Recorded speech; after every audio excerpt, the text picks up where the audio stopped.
Secretariat assistant മെയിൻസിൻ്റെ എക്സാമിന് ഓരോരുത്തരും തയ്യാറെടുക്കുകയാണെന്നറിയാം. അപ്പോൾ വളരെ ഒരു ഷോർട്ട് സീരീസായിട്ട് കുറച്ച് ക്വസ്റ്റ്യൻസ് ഒന്ന് ഡിസ്കസ് ചെയ്യാമെന്ന് കരുതി. അപ്പോൾ സഹരി PSCയുടെ ഈ ഒരു സെക്രട്ടേറിയറ്റ് അസിസ്റ്റൻറ്റിന് എക്സാമിന് തയ്യാറെടുക്കുന്ന എല്ലാവർക്കും ഓൾ ദി ബെസ്റ്റ്. അപ്പോൾ എക്കണോമിക്സിൽ നിന്നുള്ള കുറച്ച് പോർഷൻസ് നമ്മളിവിടെ ഡിസ്കസ് ചെയ്യുകയാണ്. So let's start with the very first question. Consider the following statements about the Kerala economy. Primary sector's contribution to the GSVA is the highest from 1990 to 2018. Secondary sector's contribution to the GSVA, which is gross state value added, is the least from 1990 to 2018. The contribution of the tertiary sector is continuously increasing from 1990 to 2022. How many of the above given statements are correct? ഇതാണ് നമ്മുടെ ചോദ്യം. അപ്പോൾ നമ്മൾ ആദ്യം തന്നെ മനസ്സിലാക്കേണ്ട കാര്യം എന്താണ്? ഓരോ സെക്ടേഴ്സിൻ്റെ contribution to the value addition ആണ്. വാല്യൂ ആഡഡിൻ്റെ അകത്ത് എങ്ങനെയാണ് സെക്ടേഴ്സിൻ്റെ കോൺട്രിബ്യൂഷൻ എന്നുള്ളതാണ് ചോദിക്കുന്നത്.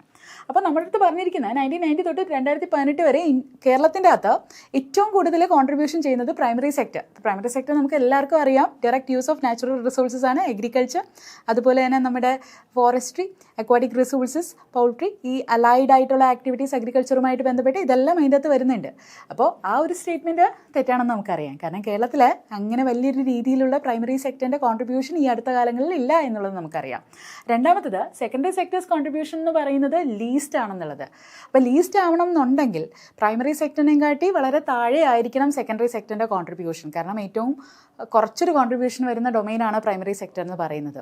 അപ്പോൾ ആ ഒരു സ്റ്റേറ്റ്മെൻറ്റും പോസിബിൾ ആവാനുള്ള കാര്യം പ്രോബബിലിറ്റി വളരെ കുറവാണ്. അടുത്തത് എന്താണ്? The contribution of tertiary sector is continuously increasing from 1990 to 2022. അത് പറയുമ്പോഴും ഓർമ്മിക്കുക, ഈ 1990 ടു 2022 എന്ന് പറയുമ്പോൾ ഇതിൻ്റെ ഇടയ്ക്ക് ഒരു ഇയർ ഉണ്ട് 2020. അപ്പോൾ ആ 2020 കോവിഡ് ഉള്ളത് കൊണ്ട് തന്നെ ഈ കണ്ടിന്യൂസ്ലി ഇൻക്രീസിങ് ഏതെങ്കിലും ഒരു സെക്ടറിൻ്റെ കോൺട്രിബ്യൂഷൻ ഈ ഒരു പെർട്ടിക്കുലർ ഇയർ വരുന്ന ഒരു ടൈം പീരീഡിൽ നമുക്ക് കണ്ടിന്യൂസ്ലി ഇൻക്രീസിങ് എന്ന് പറയണമെങ്കിൽ വളരെ ഉറപ്പുണ്ടായിരിക്കണം അത്ര വെൽ പെർഫോമിംഗ് ആയിട്ടുള്ളൊരു സെക്ടർ ആയിരിക്കണം എന്നുള്ളത്. കാരണം ബാക്കി എല്ലാ സെക്ടേഴ്സും പൊതുവെ എന്ത് പറ്റി, 2020 കോവിഡ് വന്ന ഒരു സമയത്ത് താഴേക്ക് പോയിട്ടുണ്ടായിരുന്നു അവരുടെ പെർഫോമൻസ്. അപ്പോൾ ഈ മൂന്ന് സ്റ്റേറ്റ്മെൻറ്റും സത്യത്തിൽ ഈ ഒരു ഇയർ പീരീഡിൻ്റെ കോണ്ടെസ്റ്റ് നോക്കുകയാണെങ്കിൽ ശരിയല്ല. അപ്പോൾ ഇതിൽ ആൻസർ എന്ന് പറയുന്നത് നൺ ഓഫ് ദി എബോവ് ആണ് നമ്മുടെ ആൻസർ എന്ന് പറയുന്നത്. So the answer is D. അപ്പോൾ അതിൻ്റെ ഒരു ഡേറ്റ എക്കണോമിക് റിവ്യൂ ആണ് എപ്പോഴും മികച്ച സോഴ്സ് എന്ന് പറയുന്നത്. എക്കണോമിക്സുമായിട്ട് ബന്ധപ്പെട്ട് PSC മെയിൻസ് പഠിക്കുന്ന എല്ലാവരുടെയും ശ്രദ്ധയ്ക്ക് കഴിയുമെങ്കിൽ നിങ്ങൾ ഒരു കാര്യം ചെയ്യുക, എക്കണോമിക് റിവ്യൂവിൻ്റെ അകത്തുള്ള ആ ഒരു ടേബിൾസ് ചാപ്റ്റർ വൈസ് ഉള്ള നിങ്ങളുടെ ഹെഡിങ്സ്, അതായത് നമ്മുടെ മെയിൻസിൻ്റെ അകത്ത് ഹെഡിങ്സ് അവർ കൊടുത്തിട്ടുണ്ട്, ആ ഹെഡിങ്സുമായിട്ട് അലൈൻഡ് ആയിട്ട് വരുന്ന ടേബിൾസ് ഒന്ന് ജസ്റ്റ് ഒന്ന് നോക്കിയിട്ട് പോയാൽ പോലും നിങ്ങൾക്കൊരു നല്ല എഡ്ജ് ഈ എക്സാമിന് ഉണ്ടായിരിക്കുന്നതായിരിക്കും. അപ്പോൾ ഇവിടെ നോക്കിയേ, നമ്മൾ ഈ പറഞ്ഞ പ്രൈമറി സെക്ടറിൻ്റെ കോൺട്രിബ്യൂഷൻ എന്ന് പറയുന്ന 1990 തൊട്ടിട്ടാണ് നമ്മൾ ചോദ്യം ഇട്ടിരിക്കുന്നത്. പക്ഷേ റിവ്യൂവിൻ്റെ അകത്ത് 1960 തൊട്ടിട്ടുള്ള ഡേറ്റ ഉണ്ട്. നമുക്ക് കാണാൻ കഴിയുന്ന എന്താണെന്ന് വെച്ച് കഴിഞ്ഞാൽ ഇതിൻ്റെ അകത്ത് പ്രൈമറി സെക്ടറിനെ സംബന്ധിച്ചിടത്തോളം ഇത് ഇൻക്രീസിങ് ആണെങ്കിലും കോൺട്രിബ്യൂഷൻ ഓവറോൾ കോൺട്രിബ്യൂഷൻ നോക്കുന്ന സമയത്ത് മറ്റ് രണ്ട് സെക്ടറിനെയും കാട്ടി കുറവാണ് ആരുടെ കോൺട്രിബ്യൂഷൻ, പ്രൈമറി സെക്ടറിൻ്റെ കോൺട്രിബ്യൂഷൻ. അതുപോലെ തന്നെ സെക്കൻഡറി സെക്ടറിൻ്റെ കോൺട്രിബ്യൂഷൻ ലീസ്റ്റ് എന്ന് പറയുമ്പോൾ പ്രൈമറി സെക്ടറാണ് ഏറ്റവും ലീസ്റ്റായിട്ട് ഇവിടെ കോൺട്രിബ്യൂട്ട് ചെയ്യുന്നത്.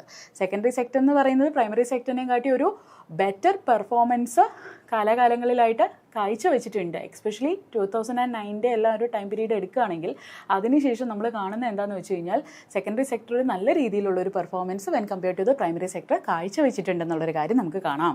അതുപോലെ തന്നെ ടെർഷ്യറി സെക്ടറിൻ്റെ കാര്യം എടുക്കുകയാണെങ്കിൽ 1960 കേവലം 153 കോടി ഉണ്ടായിരുന്നത് ഇവിടെ എത്തുമ്പോഴേക്കും വളരെ ഏറ്റവും അധികം കോൺട്രിബ്യൂട്ട് ചെയ്യുന്ന ഒരു സെക്ടറായിട്ട് കേരള എക്കണോമിയിലേക്ക് മാറിയിട്ടുണ്ട്. പക്ഷെ അപ്പോൾ പോലും ഓർമ്മിക്കുക, 2020 ആ ഒരു കാലഘട്ടം എടുക്കുമ്പോൾ 2019 കാട്ടി കുറച്ചാണ് എല്ലാ സെക്ടേഴ്സിലും നമുക്കൊരു മേജർ കോൺട്രിബ്യൂഷൻ കാണാനായിട്ട് പറ്റുന്നത്. പക്ഷേ ഇവിടെ പ്രൈമറി സെക്ടറിൻ്റെ ഡേറ്റ എടുക്കുമ്പോൾ മാത്രമാണ് നമുക്ക് 2019 കാട്ടി 2020 ഒരു കുറച്ചെങ്കിലും ഒരു ബെറ്റർ പെർഫോമൻസ് കാഴ്ചവെച്ചിരിക്കുന്നത് പ്രൈമറി സെക്ടർ കാണാം. അപ്പോൾ അത് നിങ്ങൾ ഓർത്തോണം. ബാക്കി സെക്ടേഴ്സിൻ്റെ കാര്യം എടുക്കുമ്പോൾ സെക്കൻഡറിയും ടെർഷ്യറിയും ഈ ഒരു കോവിഡിൻ്റെ ഇമ്പാക്റ്റ് കൃത്യമായിട്ട് നമുക്ക് അതിൻ്റെ കോൺട്രിബ്യൂഷൻ പ്രീവിയസ് ഡേറ്റ പോയിന്റുമായിട്ട് കണക്ട് ചെയ്യുമ്പോൾ കാണാനായിട്ട് പറ്റും. കാരണം ഇതിനെയും കാട്ടി വളരെ കുറവാണ് 2020 കോൺട്രിബ്യൂഷൻ എന്ന് പറയുന്നത് 2019 സെക്കൻഡറി ആണെങ്കിലും ടെർഷ്യറി ആണെങ്കിലും. പക്ഷേ ഇവിടെ വരുന്ന സമയത്ത് നമ്മുടെ പ്രൈമറി സെക്ടറിൻ്റെ കോൺട്രിബ്യൂഷൻ നോക്കുകയാണെന്നുണ്ടെങ്കിൽ 2019 കാട്ടി കുറച്ച് സ്ലൈറ്റ്ലി ബെറ്ററാണ് 2020 ഒരു കോൺട്രിബ്യൂഷൻ എന്ന് പറയുന്നത്. അപ്പോൾ ആ ഒരു കാര്യം കൂടി ഓർക്കുക. That itself is A very good data point. So the next question, consider the following statements about the per capita. Per capita NSDP is continuously increasing after 2021. 2021 ശേഷം per capita NSDP state level നമ്മൾ പറയുന്നതാണ് NSDP എന്ന് പറയുന്ന ഒരു കാര്യം. So per capita NSDP is continuously increasing after 2021. Per capita NSDP is higher than per capita NDP.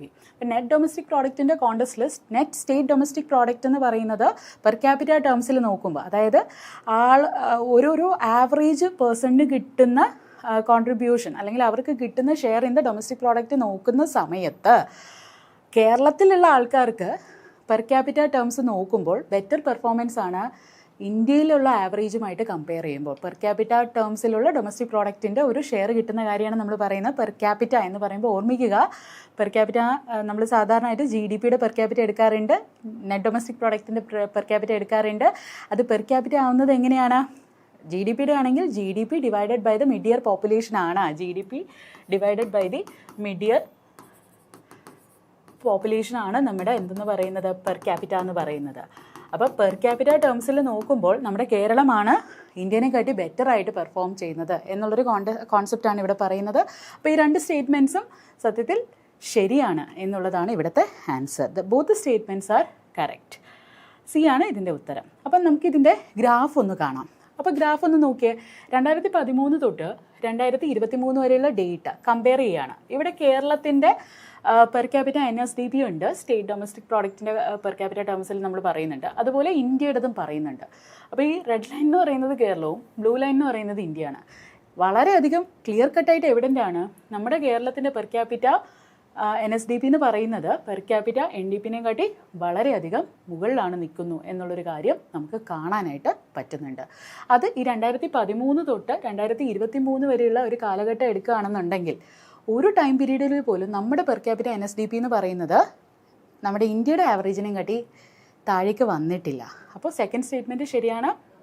അതുപോലെ തന്നെ നമ്മളുടെ ടൈം പീരീഡ് എന്ന് വെച്ചാൽ 2020ക്ക് ശേഷം, അതായത് ഇവിടം തൊട്ടിട്ട് ഇത് കണ്ടിന്യൂസ്ലി സ്റ്റേറ്റിൻ്റെത് ഇൻക്രീസിങ് ആണെന്നാണ് നമ്മൾ പറഞ്ഞിരിക്കുന്നത്. അത് ഇൻക്രീസിങ് ആയിട്ട് തന്നെയാണ് നമ്മളിവിടെ കാണുന്നത്. So both statements are correct. ഇനി ഒരു കാര്യം കൂടി നമ്മൾ മനസ്സിലാക്കേണ്ടതുണ്ട്. കുറച്ച് വാല്യൂ പോയിൻറ്റ്സ്. അതായത് കേരളം എന്ന് പറയുന്നത് പെർ ക്യാപിറ്റ ഇൻകം എടുക്കുമ്പോൾ പലപ്പോഴും നമ്മൾ പറയും കേരളത്തിൻ്റെ അകത്തുള്ള കേരള മോഡൽ എന്ന് തന്നെ പറയുന്നതിൻ്റെ അടിസ്ഥാനമായിട്ട് പലരും പറയാറുണ്ട് വലിയ എക്കണോമിക് ഗ്രോത്ത് ഒന്നും ഇല്ലാതെ സോഷ്യൽ ഇൻഡിക്കേറ്റേഴ്സിൽ മികച്ച പെർഫോമൻസ് കാഴ്ചവെച്ചു. സോഷ്യൽ ഇൻഡിക്കേറ്റേഴ്സ് എന്ന് പറയുമ്പോൾ നമ്മുടെ വിമണുമായിട്ട് ബന്ധപ്പെട്ട കുറച്ച് ഇൻഡിക്കേറ്റേഴ്സ്, മെറ്റേണൽ മോർട്ടാലിറ്റി റേറ്റിൽ, അതുപോലെ തന്നെ സെക്സ് റേഷ്യോൻ്റെ അകത്ത്, അതുപോലെ തന്നെ നമ്മുടെ കുഞ്ഞുങ്ങളുമായിട്ട് ബന്ധപ്പെട്ട ഇൻഡിക്കേറ്റേഴ്സ് എടുക്കുകയാണെങ്കിൽ infant mortality rate, child mortality rate, ഇതിൻ്റെ അകത്തെല്ലാം മികച്ച പ്രകടനം കാഴ്ചവെച്ച ഒരു സംസ്ഥാനം എന്നുള്ള നിലയിലാണ് കേരള മോഡൽ ഓഫ് ഡെവലപ്മെൻറ്റ് എല്ലാവരും അനലൈസ് ചെയ്യുന്നത്. പക്ഷെ അത് പറയുമ്പോൾ പോലും പറയുന്നൊരു കാര്യം എന്ന് വെച്ചാൽ വലിയൊരു എക്കണോമിക് ഗ്രോത്ത് ഇല്ലാതെയാണ് ഈ സോഷ്യൽ ഡെവലപ്മെൻറ്റിൽ നമ്മൾ അച്ചീവ്മെൻറ്റ്സ് കാഴ്ചവെച്ചിരുന്നത്.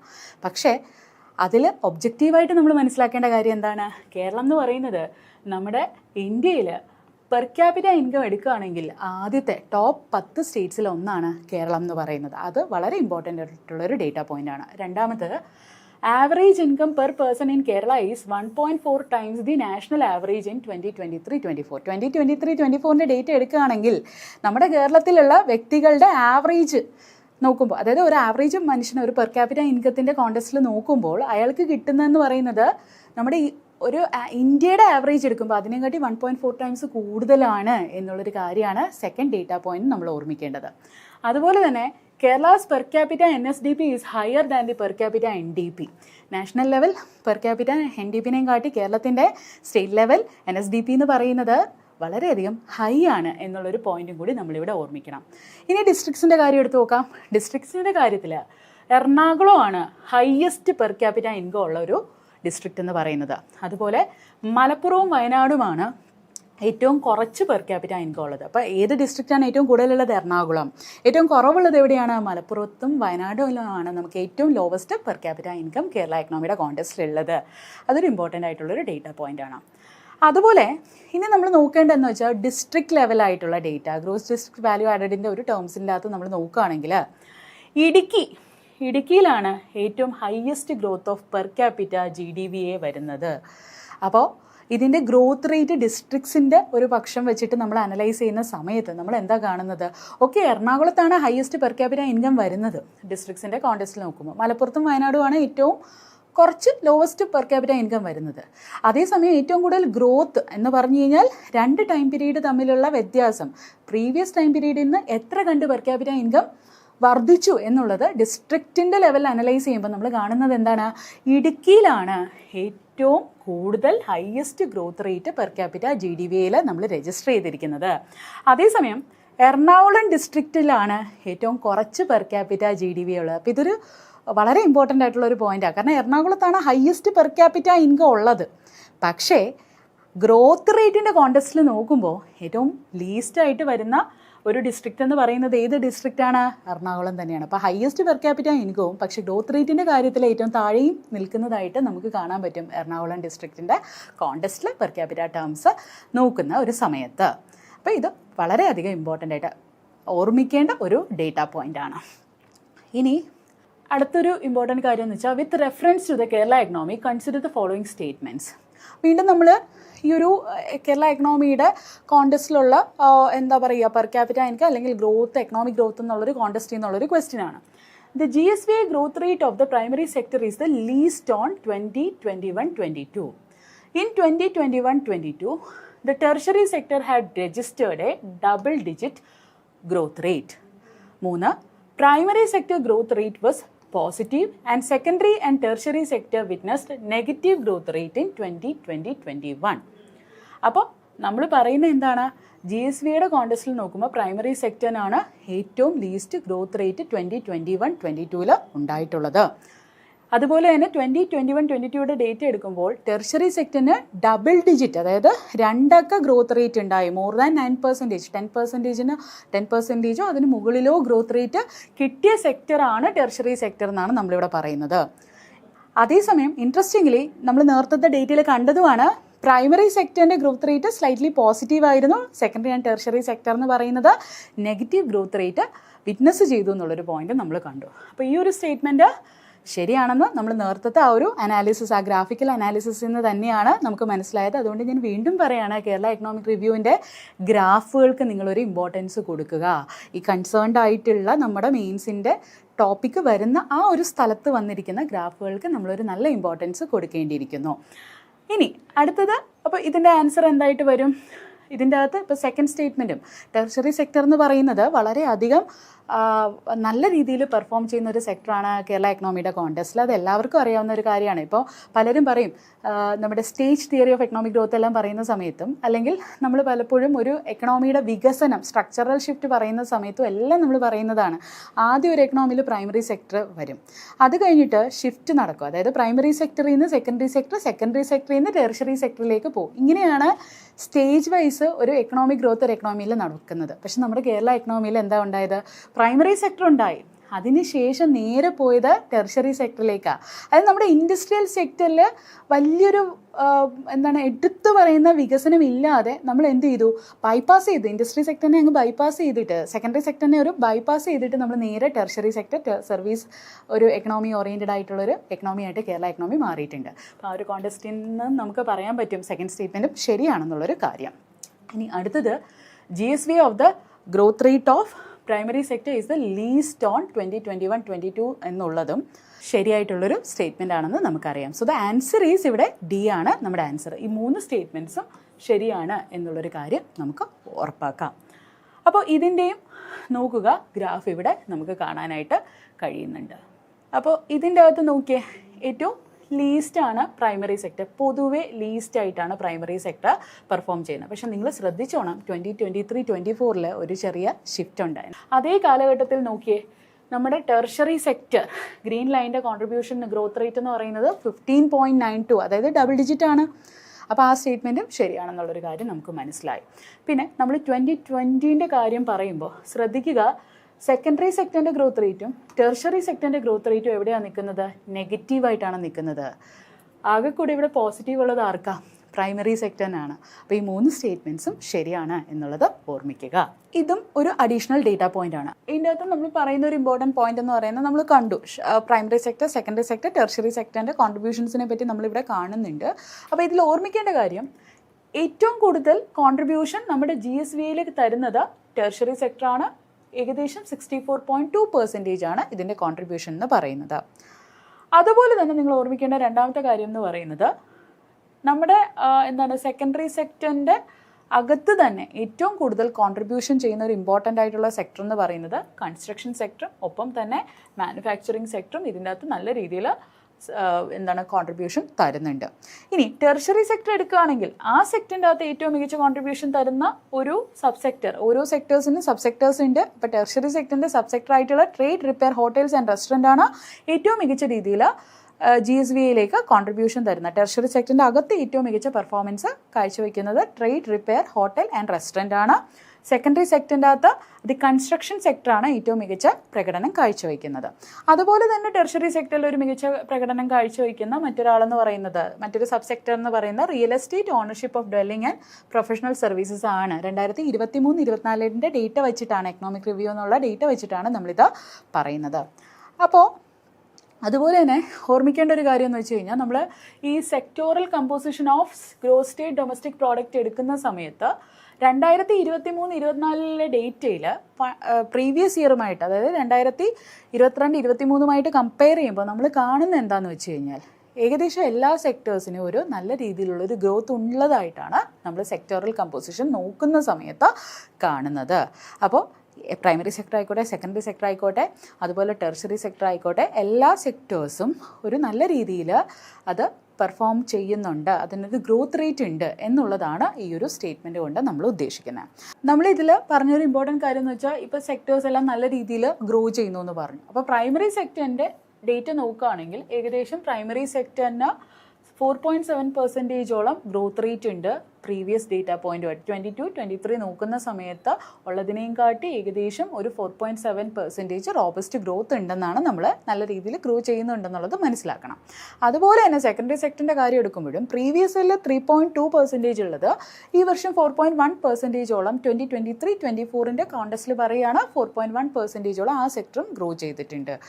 അതുപോലെ സർവീസ് സെക്ടറിനെ സംബന്ധിച്ചിടത്തോളം എടുത്തു പറയേണ്ട കാര്യം, ഏറ്റവും സ്ട്രോങ്ങസ്റ്റ് ഗ്രോത്ത് എന്നാണ് പറയുന്നത് കേരള എക്കണോമിക് റിവ്യൂവിൻ്റെ അകത്ത്. കാരണം 8.9%ഓളം ഗ്രോത്ത് 2023-24 രേഖപ്പെടുത്തിയിട്ടുണ്ട്. കാരണം നമ്മൾ പ്രീവിയസ് ഡേറ്റ പോയിൻറ്റ്സ് നോക്കിയ സമയത്ത് നമ്മൾ കണ്ട എന്താ വെച്ചാൽ, പ്രൈമറി സെക്ടറിൻ്റെ അകത്ത് ഒരു 4.7%, സെക്കൻഡറി സെക്ടറിൻ്റെ അകത്ത് 4.1%. പക്ഷേ ഇതെന്ന് പറയുന്നത് എന്താ, 8.9%, നിയർലി ഒരു 2 ടൈംസോളം പ്രൈമറിനെയും സെക്കൻഡറിനെയും കാട്ടി നമ്മുടെ കേരളത്തിലെ ടെർഷ്യറി സെക്ടർ വളർന്നു എന്നുള്ളൊരു കാര്യം നമ്മൾ മനസ്സിലാക്കണം. ഇനി നമ്മൾ ഇവരുടെ എംപ്ലോയ്മെൻറ്റിൻ്റെയും കൂടി ഡീറ്റെയിൽസ് ഒന്ന് മനസ്സിലാക്കുന്നത് നല്ലതാണ്. അതായത് പ്രൈമറി സെക്ടർ നമ്മുടെ ഇന്ത്യയുടെ കോണ്ടെക്സ്റ്റിൽ നോക്കുകയാണെങ്കിൽ ഏകദേശം 46.3%ഓളം ഇന്ത്യയുടെ ടോട്ടൽ വർക്ക് ഫോഴ്സിൽ പ്രൈമറി സെക്ടറിലാണ് കൂടുതൽ ആൾക്കാർ. 46.3%ഓളം പ്രൈമറി സെക്ടറിലാണ് ഇന്ത്യയുടെ കോണ്ടെക്സ്റ്റിൽ നോക്കുമ്പോൾ ആൾക്കാർ വർക്ക് ചെയ്യുന്നത്. അതേസമയം നമ്മുടെ കേരളത്തിൻ്റെ കോണ്ടെക്സ്റ്റിൽ അത് എത്രയുള്ളൂ, 27.3% ഉള്ളൂ. അപ്പോൾ ഓർമ്മിക്കുക, നമ്മുടെ ഇന്ത്യയിൽ 2023-24 ഡേറ്റ വെച്ച് അനലൈസ് ചെയ്യുമ്പോൾ ഇന്ത്യയിൽ കൂടുതൽ ആൾക്കാർ, ഒരു 46.3%ഓളം ആൾക്കാർ വർക്ക് ചെയ്യുന്ന പ്രൈമറി സെക്ടർ ആണെങ്കിൽ കേരളത്തിൽ അതിനേയും കാട്ടി വളരെ കുറവാണ്. 27.3%ഓളം ആൾക്കാരാണ് ഇവിടെ വർക്ക് ചെയ്യുന്നത്, നമ്മുടെ കേരളത്തിൽ പ്രൈമറി സെക്ടറിൽ വർക്ക് ചെയ്യുന്നത്. പക്ഷേ ഒരു കാര്യം കൂടിയുണ്ട്, പ്രൈമറി സെക്ടർ ഈ 46.3%ഓളം വർക്ക് ഫോഴ്സ് ഉണ്ട് എന്നുള്ളൊരു കാര്യം നമ്മൾ പറയുന്നു. അപ്പം അതിൻ്റെ അകത്ത് അവരുടെ കോൺട്രിബ്യൂഷൻ എന്ന് പറയുന്നത് ലിമിറ്റഡ് ആണ് എന്നുള്ളൊരു കാര്യം നമ്മൾ ഓർമ്മിക്കണം. ഇനി അടുത്തത് നമുക്ക് സെക്കൻഡറി സെക്ടറിൻ്റെ കോണ്ടെക്സ്റ്റ് നോക്കാം. സെക്കൻഡറി സെക്ടറിൻ്റെ കോണ്ടെക്സ്റ്റ് നോക്കുന്ന സമയത്ത് ഈ എന്താ പറയുക, ഗ്രോസ് വാല്യൂ ആഡഡ്, സെക്കൻഡറി സെക്ടറിൻ്റെ share in gross value added നോക്കുന്ന സമയത്ത് നമ്മൾ എന്താണ് കാണുന്നത്, എക്രോസ് ഇപ്പോൾ നമ്മുടെ ഇന്ത്യ ആയിക്കോട്ടെ അല്ലെങ്കിൽ സ്റ്റേറ്റ്സ് ആയിക്കോട്ടെ എല്ലാം ഏകദേശം ഒരു 27-28% ഇവരുടെ ഷെയർ നിൽക്കുന്നത്, സെക്കൻഡറി സെക്ടറിൻ്റെ share in gross value added. അപ്പോൾ അതുപോലെ തന്നെ ഈ സെക്കൻഡറി സെക്ടറിൻ്റെ എംപ്ലോയ്മെൻ്റ് എന്ന് പറയുന്നതും ഏകദേശം ഒരു 24%-ൻ്റെ അറൗണ്ടാണ് നിൽക്കുന്നത്. അപ്പോൾ ഇവരുടെ ഷെയർ നമ്മുടെ ടോട്ടൽ വാല്യൂ അഡീഷനിൽ ഇവരുടെ ഷെയർ എന്ന് പറയുന്നത് ഒരു 27 to 28% ആണെങ്കിൽ നമ്മുടെ share of secondary sector employment എത്ര പേർക്ക് ഇവർ ജോലി കൊടുക്കുന്നു എന്നുള്ളത് നോക്കുമ്പം നിയർലി അറൗണ്ട് 24% ആൾക്കാർക്കാണ് ഇവർ ജോലി കൊടുക്കുന്നത് എന്നുള്ളൊരു കാര്യം നമ്മൾ കാണുന്നുണ്ട്. അടുത്തത് ടെർഷറി സെക്ടറിൻ്റെ ഷെയർ GSBAയിലും എംപ്ലോയ്മെൻറ്റിലും നോക്കുന്ന സമയത്ത് നമുക്ക് മനസ്സിലാവുന്ന ഒരു കാര്യം, ഇപ്പം ആൾക്കാർക്ക് ജോലി കൊടുക്കുന്നതായിക്കോട്ടെ ഒരു സെക്ടർ, അല്ലെങ്കിൽ അവർ ഒരു എക്കണോമിയിലേക്ക് കോൺട്രിബ്യൂട്ട് ചെയ്യുന്നതായിക്കോട്ടെ, ഇത് രണ്ട് നോക്കിയാലും ടെർഷറി സെക്ടറിൻ്റെ പെർഫോമൻസ്, കേരള എക്കണോമിയുടെ ടെർഷറി സെക്ടറിൻ്റെ പെർഫോമൻസ് എന്ന് പറയുന്നത് ഓൾ ഇന്ത്യ ആവറേജിനെയും കാട്ടി നല്ല രീതിയിലാണ് നമ്മളതിൽ പെർഫോം ചെയ്യുന്നത്. അപ്പോൾ ടെർഷറി സെക്ടറിൻ്റെ share in GSBA as well as employment is remarkably higher in Kerala as compared to India എന്നുള്ളത് നമ്മൾ ഓർമ്മിക്കേണ്ട ഒരു ഇമ്പോർട്ടൻ്റ് ആയിട്ടുള്ളൊരു ആസ്പെക്റ്റാണ്. അപ്പോൾ നമ്മൾ സെക്ടേഴ്സിൻ്റെ കോൺട്രിബ്യൂഷൻ നോക്കി, വാല്യൂ അഡീഷനിൽ അവരുടെ എംപ്ലോയ്മെൻറ്റിൻ്റെ പൊട്ടൻഷ്യലും നമ്മൾ നോക്കിയിട്ടുണ്ട്, അവരുടെ ഗ്രോത്ത് റേറ്റും നമ്മൾ നോക്കിയിട്ടുണ്ട്. അതുപോലെ തന്നെ പെർ ക്യാപിറ്റയുടെ കാര്യത്തിലുള്ള കുറച്ച് കോൺസെപ്റ്റുകളും, per capita, NDP, per capita, NSDPയുടെ കാര്യമെല്ലാം നമ്മളിവിടെ നോക്കിയിട്ടുണ്ടായിരുന്നു. Now let's focus on the public ഫൈനാൻസുമായിട്ട് ബന്ധപ്പെട്ട ഒരു സ്റ്റേറ്റ്മെൻറ്റാണ് നമ്മളിവിടെ കാണുന്നത്. അപ്പോൾ അതിൻ്റെ അകത്തുള്ള കുറച്ച് കാര്യങ്ങൾ നോക്കാം. Which of the following statement is incorrect in the context of revenue receipt of Kerala economy from 2018 to 2024? ഇതാണ് നമ്മൾ ചോദിക്കുന്ന ഒരു ഇമ്പോർട്ടൻ്റ് ആയിട്ടുള്ളൊരു കാര്യം എന്ന് പറയുന്നത്. ദ ക്വസ്റ്റ്യൻ ഈസ് കേരള എക്കണോമിയുടെ കോണ്ടെക്സ്റ്റിൽ ഈ താഴെ പറഞ്ഞതിൽ ഏത് സ്റ്റേറ്റ്മെൻറ്റ് തെറ്റാണ്. അപ്പോൾ നമുക്ക് നോക്കാം. The state's revenue receipt consists of the on-tax revenue, non-tax revenue and share of the central taxes and grants. ശരിയാണ്. കേരള എക്കണോമീൻ്റെ അകത്ത് റവന്യൂ റെസിപ്റ്റ് എന്ന് പറയുന്ന ഒരു കോൺസെപ്റ്റ് ഡിസ്കസ് ചെയ്യുമ്പോൾ നമ്മൾ ഓർമ്മിക്കേണ്ടത്, ഒരു സ്റ്റേറ്റിന് തനതായിട്ടുള്ള ടാക്സ് വരുമാനങ്ങളുണ്ട്, അതുപോലെ തന്നെ ഒരു സ്റ്റേറ്റിനെ സംബന്ധിച്ച് അവർക്ക് കിട്ടുന്ന തനതായിട്ടുള്ള നോൺ ടാക്സ് റവന്യൂ സോഴ്സസും ഉണ്ട്. ഒപ്പം സെൻട്രലിൽ നിന്ന് വരുന്ന ടാക്സസിൻ്റെ ഷെയറും സെൻട്രലിൽ നിന്ന് വരുന്ന ഗ്രാൻസുമുണ്ട്. ഇതെല്ലാം ഒരു സ്റ്റേറ്റിൻ്റെ റവന്യൂ റെസിപ്റ്റാണ് എന്നുള്ളൊരു കാര്യം നമുക്കിവിടെ അറിയാം. ആദ്യം തന്നെ നമ്മൾ മനസ്സിലാക്കേണ്ട ഒരു കാര്യം എന്ന് പറഞ്ഞു കഴിഞ്ഞാൽ, ഒരു സ്റ്റേറ്റിനെ സംബന്ധിച്ചിടത്തോളം ആ സ്റ്റേറ്റിന് നമ്മൾ പറഞ്ഞു സ്റ്റേറ്റിന് റവന്യൂ റെസിപ്റ്റ് ഉണ്ട്. അപ്പോൾ സ്റ്റേറ്റിൻ്റെ റവന്യൂ റെസിപ്റ്റ് എന്ന് പറയുന്നതിൻ്റെ അകത്ത് ഈ മേൽ പറഞ്ഞ കാര്യങ്ങളുണ്ട്. അതായത് സ്റ്റേറ്റിൻ്റെ ഓൺ ടാക്സ് റവന്യൂ വരുന്നുണ്ട്, അതുപോലെ തന്നെ സ്റ്റേറ്റിൻ്റെ ഓൺ നോൺ ടാക്സ് റവന്യൂ വരുന്നുണ്ട്, അതുപോലെ സെൻട്രലിൽ നിന്ന് വരുന്ന ടാക്സസിൻ്റെയും അതുപോലെ തന്നെ ഗ്രാൻസിൻ്റെയും കാര്യം നമ്മളിവിടെ പറഞ്ഞു. ഇതിൽ നിങ്ങൾ ഓർമ്മിക്കേണ്ടത്, ഇപ്പോൾ സ്റ്റേറ്റിൻ്റെ ഓൺ ടാക്സ് റവന്യൂ എന്ന് പറയുന്ന കാര്യം വരുമ്പോൾ പലതരത്തിലുള്ള ഓൺ ടാക്സ് റവന്യൂ സോഴ്സസ് ഒരു സ്റ്റേറ്റിനുണ്ട്. അപ്പം ഇതിൽ നമ്മൾ പറയുന്ന എന്താണെന്ന് വെച്ചാൽ, നമ്മുടെ സ്റ്റേറ്റിൻ്റെ ഓൺ ടാക്സ് റവന്യൂവിൻ്റെ അകത്ത് അതൊരു വലിയ സോഴ്സാണ്. ഇപ്പോൾ ഈ ടോട്ടൽ റവന്യൂ റെസിപ്റ്റ് എടുക്കുകയാണെങ്കിൽ അതിൽ ഏറ്റവും കൂടുതൽ കോൺട്രിബ്യൂഷൻ തരുന്നത് സ്റ്റേറ്റ്സ് ഓൺ ടാക്സ് റവന്യൂ ആണ്. കേരളത്തിൻ്റെ കോണ്ടെക്സ്റ്റിൽ റവന്യൂ റെസിപ്റ്റ്സ് എടുക്കുന്ന സമയത്ത് ഏറ്റവും കൂടുതൽ കോൺട്രിബ്യൂഷൻ വരുന്നത് എവിടെ നിന്നാണ്? സ്റ്റേറ്റ്സ് ഓൺ ടാക്സ് റവന്യൂവിൽ നിന്ന് തന്നെയാണ് വരുന്നത്. അപ്പോൾ ഇപ്പോൾ നമ്മൾ നമ്മുടെ എക്കണോമിക് റിവ്യൂവിൻ്റെ ഡേറ്റ് നോക്കുന്ന സമയത്ത് നമുക്കറിയാം ഏറ്റവും കൂടുതൽ കോൺട്രിബ്യൂഷൻ വരുന്നത് സ്റ്റേറ്റ്സ് ഓൺ ടാക്സ് റവന്യൂവിൽ നിന്നാണ്. ഏകദേശം ഒരു 59.71% ഇതിൻ്റെ ഷെയർ വരുന്നുണ്ട്. ഇനി ടാക്സ് ഇതര, അതായത് നോൺ ടാക്സ് റവന്യൂവിൻ്റെ കോണ്ടെക്സ്റ്റ് നോക്കുകയാണെങ്കിൽ നമുക്ക് കാണാൻ പറ്റും ഏകദേശം 13.13% ഷെയർ റവന്യൂ റെസിപ്റ്റിൽ ആർക്കാണുള്ളത്? നോൺ ടാക്സ് റവന്യൂവിലാണ് ഉള്ളത്. അടുത്തത് സെൻറ്ററിൻ്റെ ടാക്സസിൻ്റെയും ഗ്രാൻസിൻ്റെയും കോൺട്രിബ്യൂഷൻ, സെൻട്രിൽ നിന്ന് വരുന്ന സംസ്ഥാന സർക്കാരിന് കേന്ദ്ര സർക്കാരിൽ നിന്ന് കിട്ടുന്ന ടാക്സസിൻ്റെയും ഗ്രാൻസിൻ്റെയും ഇത് നോക്കുകയാണെങ്കിൽ അത് നമ്മുടെ ടോട്ടൽ റവന്യൂ റെസിപ്റ്റിൻ്റെ അകത്ത് ഏകദേശം 27.16% കോൺട്രിബ്യൂഷൻ വരുന്നുണ്ട് എന്നുള്ളൊരു കാര്യം നമ്മൾ മനസ്സിലാക്കണം. അപ്പോൾ അടുത്ത ഇതിലൊരു കാര്യം എന്ന് പറഞ്ഞു കഴിഞ്ഞാൽ, ഇപ്പം നമ്മൾ പറഞ്ഞു സ്റ്റേറ്റിൻ്റെ ഓൺ ടാക്സ് റവന്യൂ എന്നുള്ളൊരു കാര്യം പറഞ്ഞു. ഇതിൽ തന്നെ ഈ ഒരു സ്റ്റേറ്റിൻ്റെ ഓൺ ടാക്സ് റവന്യൂവിൽ തന്നെ പലതരം കമ്പണൻസ് ഉണ്ട്. അപ്പോൾ ആ കമ്പണൻസ് ഒന്ന് എഴുതാം. ഒന്ന് സ്റ്റേറ്റിൻ്റെ state GST, goods and service tax, അതുപോലെ തന്നെ sales tax on petroleum and alcoholic liquor for human consumption. അത് ഒരു ഇമ്പോർട്ടൻ്റ് ആയിട്ടുള്ളൊരു കമ്പണൻ്റ് ആണ്. പിന്നെ obviously stamps and registration fees അതും ഒരു ഇമ്പോർട്ടൻ്റ് ആയിട്ടുള്ളൊരു കമ്പണൻ്റ് ആണ്. പിന്നെ സ്റ്റേറ്റ് ചാർജ് ചെയ്യുന്ന എക്സൈസ് ഡ്യൂട്ടീസ് വരുന്നുണ്ട്. അതുപോലെ തന്നെ നമ്മുടെ മോട്ടോർ വെഹിക്കിൾ ഇതിൽ നിന്ന് വരുന്ന ടാക്സ് വരുമാനങ്ങൾ, അതുപോലെ തന്നെ നമ്മുടെ എന്താ പറയുക ലാൻഡ് റവന്യൂ, ഇതെല്ലാം വളരെ ഇമ്പോർട്ടൻ്റ് ആയിട്ടുള്ളൊരു ആസ്പെക്റ്റാണ്. അപ്പം ഇതിൽ ഏതാണ് ഏറ്റവും വലുതെന്ന് ചോദിച്ചാൽ സ്റ്റേറ്റ് GST ആണ്. അപ്പം സ്റ്റേറ്റിൻ്റെ ഓൺ ടാക്സ് റവന്യൂ സോഴ്സസ് നമ്മൾ കണ്ടു, അതിൽ ഏറ്റവും ലാർജസ്റ്റ് കോൺട്രിബ്യൂഷൻ സ്റ്റേറ്റ് GST ആണ് എന്നുള്ളൊരു കാര്യം ഓർമ്മിക്കുക. ഇനി നമ്മൾ പറയുന്നത് എന്താണെന്ന് വെച്ചാൽ സ്റ്റേറ്റിൻ്റെ നോൺ ടാക്സ് റവന്യൂ ഇത് എടുക്കുമ്പോൾ നമ്മൾ ഓർമ്മിക്കേണ്ട ഒരു ഇമ്പോർട്ടൻറ്റ് പോയിൻ്റ് ആണ് സ്റ്റേറ്റ് ലോട്ടറീസ്. ഇതിൽ ഏറ്റവും അധികം കോൺട്രിബ്യൂഷൻ നമുക്ക് വരുന്നത് എവിടെ നിന്നാണ്? സ്റ്റേറ്റ് ലോട്ടറീസിൽ നിന്നാണ് എന്നുള്ളൊരു പോയിൻ്റ് നിങ്ങൾ ഓർമ്മിക്കുക. സ്റ്റേറ്റ് ലോട്ടറീസിൽ നിന്ന് ധാരാളം വരുമാനം കിട്ടുന്നുണ്ട്. അതുപോലെ തന്നെ ഇപ്പോൾ സെൻട്രിൽ നിന്ന് ടാക്സസും ഗ്രാൻസും വരുന്നു. ഇതിൽ നിങ്ങൾ കൃത്യമായിട്ട് ഓർമ്മിക്കേണ്ട കാര്യം ഫൈനാൻസ് കമ്മീഷനെ പറ്റിയിട്ടാണ്. അതിനെ പറ്റിയിട്ട് ചോദ്യം വരും. അപ്പം നമുക്ക് ലാസ്റ്റുള്ള ഫൈനാൻസ് കമ്മീഷൻ എന്ന് പറയുന്നത് 15th ഫൈനാൻസ് കമ്മീഷനാണ്. അപ്പോൾ ഒരു ഇൻട്രസ്റ്റിംഗ് ആയിട്ടുള്ളൊരു കാര്യമുണ്ട്. തുടർച്ചയായിട്ടുള്ള ഇപ്പം 14th ആയിക്കോട്ടെ, നമ്മുടെ 15th ഫൈനാൻസ് കമ്മീഷൻ ആയിക്കോട്ടെ, കൺസിസ്റ്റൻ്റ്ലി പറയുകയാണെങ്കിൽ ഒരു 10ാമത്തെ ഫൈനാൻസ് കമ്മീഷൻ തൊട്ട് ഒരു 15ാമത്തെ ഫൈനാൻസ് കമ്മീഷൻ വരെയുള്ള കാര്യങ്ങൾ നമ്മൾ നോക്കുന്ന സമയത്ത് നമുക്ക് മനസ്സിലാവുന്ന എന്താണെന്ന് വെച്ച് കഴിഞ്ഞാൽ നമ്മുടെ കേരളത്തിന് കിട്ടുന്ന, അതായത് ഫൈനാൻസ് കമ്മീഷൻ രണ്ട് രീതിയിലാണ് വർക്ക് ചെയ്യുന്നത്. 2 രീതിയിൽ വർക്ക് ചെയ്യുന്നതെന്ന് വെച്ചാൽ 2 തരത്തിലുള്ള അലോക്കേഷൻസ് ആണ് അവർ നോക്കുന്നത്. ഒന്ന്, എത്ര ശതമാനമായിരിക്കണം കേന്ദ്ര സർക്കാരിന് അതേപോലെ മറ്റ് സംസ്ഥാന സർക്കാരുകൾക്കും എത്ര ശതമാനം ഷെയർ കൊടുക്കണം ടോട്ടൽ ഡിവിസിബിൾ പൂളിൻ്റെ. അതുപോലെ തന്നെ ഓരോ സംസ്ഥാനത്തിനും എത്ര ഷെയർ കൊടുക്കണം. അതിനിപ്പം സംസ്ഥാനങ്ങൾക്ക് എത്ര ഷെയർ കൊടുക്കണം, ഓരോ സംസ്ഥാനത്തിനും എത്ര ഷെയർ കൊടുക്കണം എന്നുള്ളത് നമ്മൾ പറയുന്നത് ഹൊറിസോണ്ടൽ ഡെവല്യൂഷൻ എന്നാണ് അതിനെ പറയുന്നത്, ഓർമ്മിക്കുക.